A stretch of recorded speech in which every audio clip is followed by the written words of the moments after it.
నమస్తే. చూడండి, అనిల్ కుమార్ యాదవ్ గారు, నేను రాజమండ్రి రూరల్ జిల్లా ప్రధాన కార్యదర్శి రాజేశ్వరిని మాట్లాడుతున్నాను.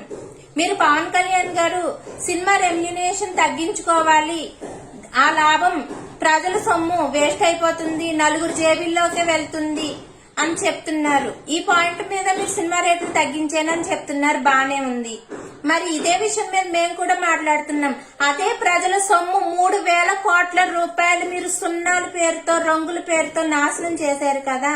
మరి అప్పుడు మీకు ఈ బాధ తెలియలేదా? ప్రజల సొమ్ము అన్యాయంగా పాడైపోయిందని.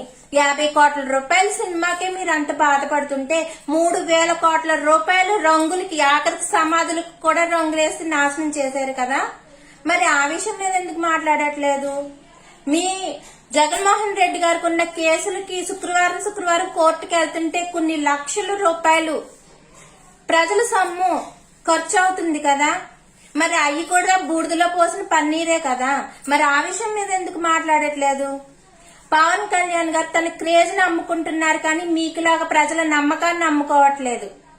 ఇటువంటి విషయాలు చెప్పాలి అంటే మీరు చేసిన భాగవతాలు ప్రజలకు తెలియదని మీరు అనుకుంటున్నారు, కానీ చిట్టా విప్పితే చాలా ఉంది. ఎప్పుడైనా మనం అందరూ ఒకసారి డిబేట్ పెట్టుకుని మాట్లాడుకుందాం, జనసేన పార్టీ తరఫున, వైసీపీ పార్టీ తరఫున.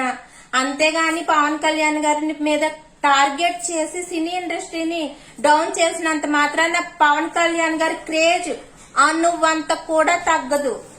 ఎందుకంటే ఆంధ్రాలో మీరు తగ్గిస్తారు, మిగతా అన్ని రాష్ట్రాల్లో తగ్గించరు కదా. ఆఫ్టర్ ఆల్ మీరంతా పవన్ కళ్యాణ్ గారు క్రేజ్ ని తగ్గించడానికి మీరు చేసే ప్రయత్నం ఎంత? ఇది దృష్టిలో పెట్టుకుని మీరు చేసిన దానికి గొప్పలు పోకుండా అనుకుగా ఉండటం నేర్చుకోండి. జై జనసేన, జై హింద్.